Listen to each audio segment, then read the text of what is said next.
नमः शिवाय. श्री शिवलीला अमृत कथासार 11वा अध्याय. भद्रसेन आख्यान, महानंदा आख्यान, सुधर्म कथा. रुद्राक्ष महात्म्य. सूत शौनदिकांना सांगत होता, जे रुद्राक्ष धारण करतात त्यांच्या पुण्याला गंती नाही, ते त्रैलोक्यात धन्य आहेत. जो सहस्र रुद्राक्ष धारण करतो त्याला इंद्रादी देव नमन करतात. तो साक्षात शंकरच. त्याचे दर्शनही तारक असते. दंडात प्रत्येकी 16 रुद्राक्ष धारण करावे. शिखेला 1 रुद्राक्ष बांधावा. त्यावरून स्नान केले तर प्रयागात स्नान केल्या समान पुण्य लाभते. प्रत्येक मनगटात 12 रुद्राक्ष धारण करावेत. कंठात 32 व मस्तकाभोवती 24 रुद्राक्ष बांधावे. कानाभोवती प्रत्येकी 6 रुद्राक्ष बांधावे. 108 रुद्राक्षांची माळ कंठात नेहमी धारण करावी. एकमुखी रुद्राक्ष फार महत्वाचा आहे. तो ऐश्वर्य देणारा आहे. 5, 6, 8 आणि 14 मुखांचे रुद्राक्ष लक्ष्मीदायक असतात. रुद्राक्षावर जप केला तर सर्व मंत्र फलप्रद होतात. रुद्राक्षाचे पूजन केले तर शिवपूजनच घडते.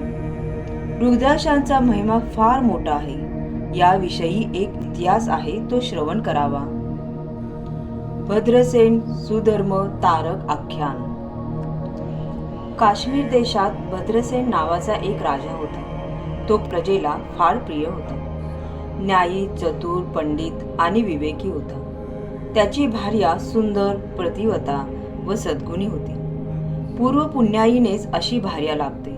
त्याचा प्रधानही सद्गुणी होता. पूर्व पुण्याईनेच गुणी, विद्वान व भाग्यवंत पुत्र मिळतो. सर्वज्ञ, कृपावंत, थोर मनाचा गुरु पूर्व पुण्याईनेच मिळतो. उदार मनाचा गुरुभक्त, प्रज्ञावान शिष्य, तसेच शास्त्रज्ञ व क्षमाशील वक्ता, चतुर, सावधान व प्रेमश्रोता, सविवेकी, उद्यमी, श्री संपन्न असा यजमान, उत्तम, सुंदर, निरोगी, सत्कुळातील शरीर, हे सर्व पूर्व सुकृतानेच लाभते असो. भद्रसेन व त्याचा प्रधान शिवभक्त होते. त्यांना दोघांनाही पुत्र प्राप्त झाले. राजपुत्राचे नाव सुधर्म व प्रधानाच्या पुत्राचे नाव तारक असे होते. ते दोन्ही पुत्र सत्संगती आवडणारे होते. दुर्जनांची संगती त्यांना आवडत नसे. त्या मुलांना अलंकार आवडत नसत. ते रुद्राक्ष माळा घालूनच भस्म धारण करीत शंकराचे नाम नेहमी घेत. शंकराचीच पूजा करण्यात त्यांना आनंद वाटत असे. लोकांनी त्यांना कितीही चांगले वस्त्रे व भूषणे नेसवली तरी ती काढून टाकून ते रुद्राक्ष घालीत. भस्म फासून बसत. त्यांना शिक्षा केली तरी ते ऐकत नसत. राजाला व प्रधानाला चिंता वाटू लागली. योगायोगाने पराशर ऋषींचे राजाकडे आगमन झाले. बरोबर आणखीही ऋषी होते. पराशर हे वशिष्ठाचे नातू व कृष्णद्वैपायन व्यासांचे जनक. या पराशरांनी पूर्वी राक्षसांचा फार मोठा संहार केला होता. कारण त्यांचा पिता शक्ती याला राक्षसांनी फार छळले होते. पुढे पुलस्ती ऋषीने त्यांची प्रार्थना करून काही राक्षसांना वाचवले. त्यात रावणादी काही राक्षस वाचले होते. असे ते पराशर ऋषी भद्रसेनाचे कुलगुरू होते. ते येताच राजाने त्यांचे विनयपूर्वक स्वागत केले, आदर सत्कार केला. नंतर म्हटले, गुरुवर्य, हे दोन्ही कुमार सुधर्म आणि तारक विचित्रच वागतात. त्यांना विलासमुळी आवडतच नाही. ते विरक्त आहेत. भस्म व रुद्राक्ष धारण करतात. कोणाशी फारसे बोलत नाहीत. हे पुढे राज्यकारभारात कसा काय भाग घेणार, त्यांची काळजीच लागली आहे. त्यावेळी पराशर म्हणाले, हे दोघे शिवभक्त कसे झाले ते सांगतो. व त्यांनी महानंदा कथा सांगण्यास सुरुवात केली. पूर्वी काश्मीरमध्ये नंदीग्राम नगरात महानंदा नावाची सुंदर वेश्या राहत असे. ती महानंदा फार श्रीमंत होती. रत्नखचित अशी अनेक वाहने तिच्याजवळ होती. रत्नखचित दांड्या असलेली छत्र चामरे, सोन्याचे व रत्नांकित पलंग, शुभ्र मृदू चांदण्यांसारखी शय्या, दिव्य अलंकार आणि गाई म्हशींची खूप खिल्लारे, घोडे, हत्ती, सेवक, सेविका, सर्व काही वैभव तिच्याजवळ होते. घरी आई व भाऊ होता. ते गोड गळ्याने गाऊ लागले की श्रोते तल्लीन होत. कोकी तटस्थ होत. नृत्य पाहून सर्व चकित होत असे. देशोदेशीचे राजे तियासाठी येत असत. ती एका रात्रीसाठी ज्या पुरुषाची सेवा करीत असे त्याला खरा पती मानित असे. तेथे दुसरा कोणाचाही विचार ती करत नसे. मग द्वारावर इंद्र येता तरी तिने परत पाठविला असता. ती शंकराची अनन्य भक्ती करी. सोमवार करी, प्रदोष व्रत पाळी, शिवरात्रीला उपोषण व जागरण करी. नेहमी अन्नछत्र चालवी. रोज बेलाची लाखोली वाहात पूजा करी. अभिषेक करवी. याचकांना इच्छेप्रमाणे दाने देऊन संतुष्ट करी. श्रावण मासात कोटी लिंगाचन करी. तिने एक कोंबडा व एक माकड घरात पाळले होते. त्यांच्या गळ्यात रुद्राक्ष बांधून त्यांना नाचायला शिकवले होते. नृत्याच्या खोलीत तिने एक शिवलिंग स्थापन केले होते. त्या प्राण्यांना त्यांच्या समोर नृत्य करायला ती शिकवत असे.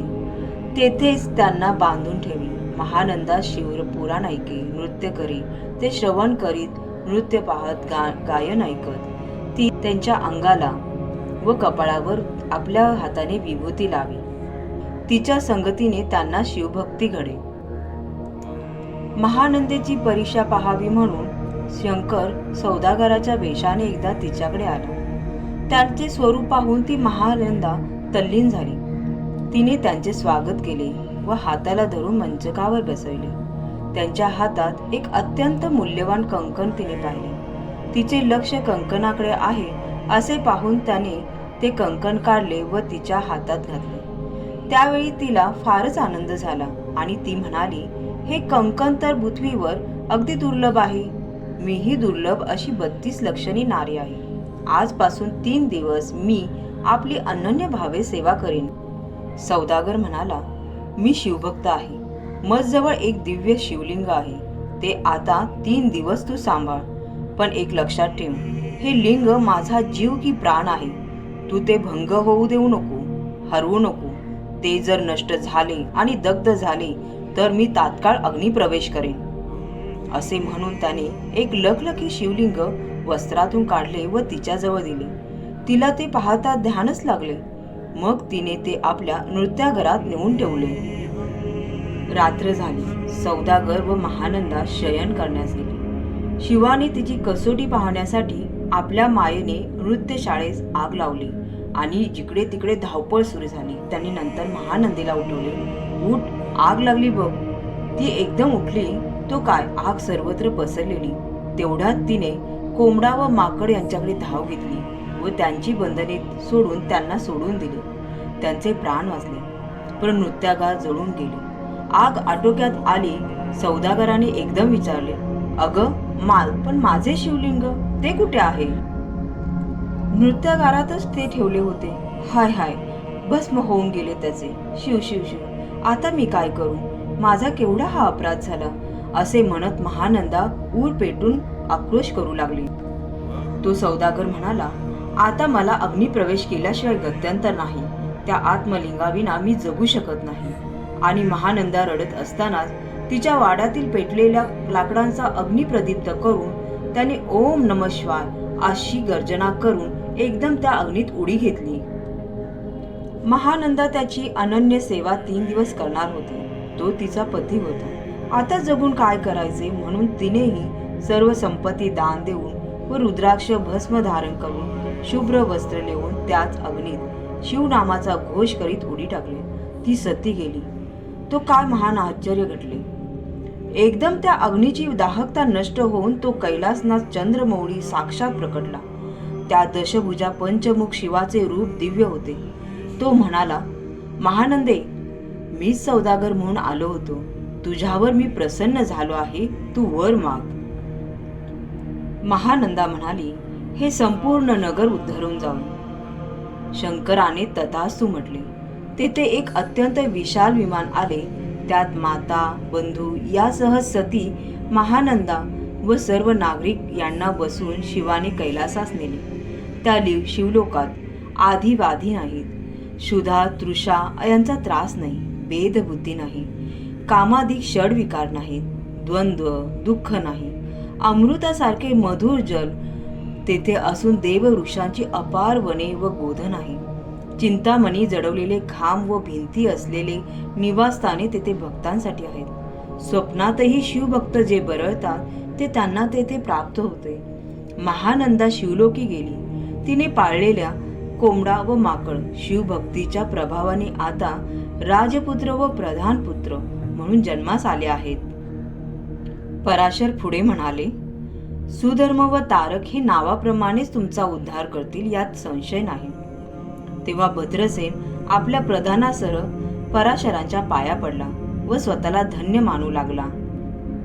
त्याने पुन्हा प्रश्न केला, मला हा एवढा एकच पुत्र आहे, मोठ्या नवसाने जन्मला आहे, प्राणाहून प्रिय आहे. त्याचे भविष्य काय आहे? तो किती वर्ष राज्य करील, किती वर्ष जगेल?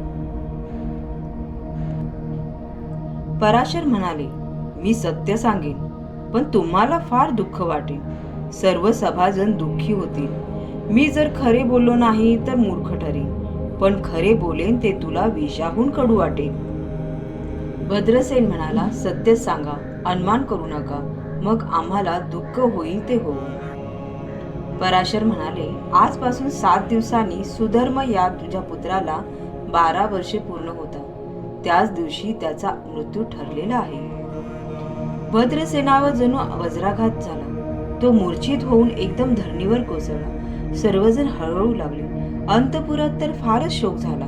स्त्रिया आकांत करू लागल्या. पराशरांनी राजा सावध केले व म्हटले, राजा धैर्य धर, दुःख वाटून घेऊ नको. तुला मी सृष्टीतील एक परम रहस्याची गोष्ट सांगतो. ती ऐकलीस व हृदयासी धरलीस तर तुझे दुःख दूर होईल.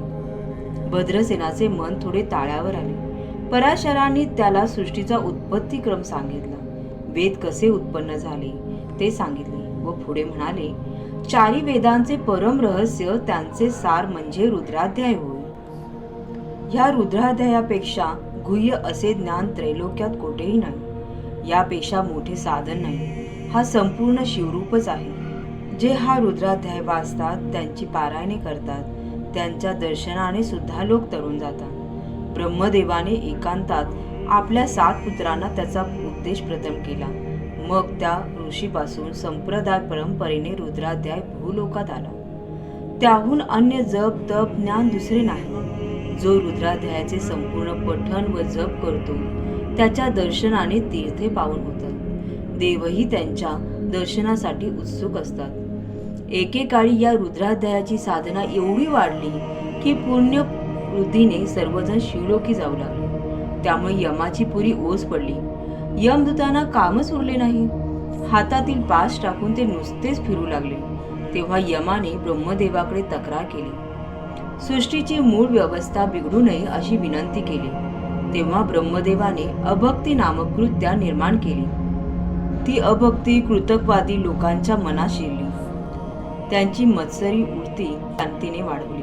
शंकराचा द्वेष करावा असे त्यांना सतत वाटू लागले. त्यामुळे त्यांच्या हातून कुकर्मे घडली. मग पुन्हा लोक मरणोत्तर यमलोकात जाऊ लागले. यम आपल्या दूतांना म्हणाला, जे शिवाचा द्वेष करतात त्यांना अल्पायुषी करा. त्यांचे नरकात हाल हाल करा.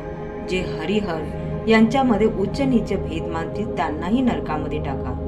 ज्यांना रुद्राध्याय आवडणार नाही त्यांना तुम्ही कुंभीपाक नरकामध्ये छळावे.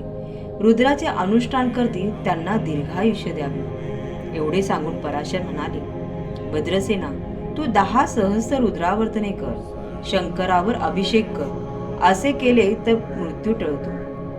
नाही तर 100 घट स्थापन करून दिव्य तरुंच्या पल्लवाने त्यातील रुद्राने अभिमंत्रित पाणी घेऊन तुझ्या पुत्रावर अभिचिंतन कर. 7 दिवस रोज रुद्राची 10 सहस्र आवर्तने कर.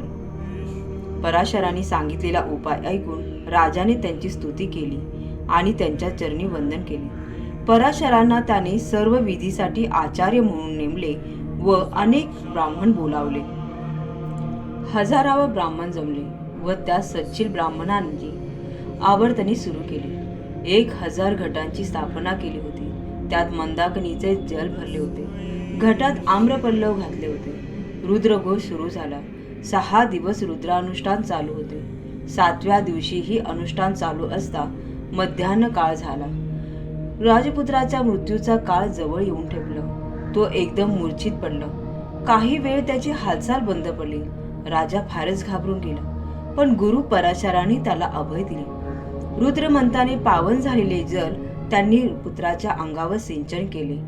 तेव्हा तो सावध झाला. तुला काय झाले होते? मूर्छा कशी आली? असे अनेक प्रश्न त्याला विचारले. तेव्हा तो म्हणाला, एक भयंकर कालपुरुष मला येथून घेऊन जात होता.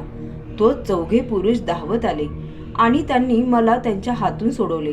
ते चौघे जण शिवासारखेच पंचवदन चतुर्भुज होते. ते फार तेजस्वी होते. त्यांच्या पुढे त्या कालपुरुषाचे काहीही चालले नाही. मी लगेच सावध झालो. भद्रसेन फारच हर्षित झाला. शंकराचा जय जयकार करू लागला. त्यांनी ब्राह्मणांना नमस्कार घातले. तो आनंदाने रडू लागला. देवांनीही गगनातून पुष्पवर्षाव केला. वाद्यांचे ध्वनी निनादू लागले. भद्रसेनाचा पुत्र अपमृत्यूतून वाचला, यामुळे सर्वजण आनंदाने शिवनामाचा गजर करू लागले. भद्रसेनाने होम यथाशास्त्र पूर्ण केला आणि अगणित द्रव्य दान दिले. अगणित लोकांना अन्नदान केले. याचक असा कोणी उरला नाही. ब्राह्मणांनी मंत्रात दक्षता देऊन राजाचे सपरिवार कल्याण चिंतले. उत्तमोत्तम आशीर्वाद दिले. त्यावेळी आणखी एक आश्चर्य घडले. साक्षात देवर्षी नारद तेथे आले. त्यांचे महात्म्य काय वर्णावे? वाल्मिकी, व्यास, ध्रुव, प्रल्हाद हे ज्यांचे शिष्य, त्या त्रिलोक्यवंद्य नारदाचे तेथे आगमन झाले. जणू गंगा काशीलाच मिळाली.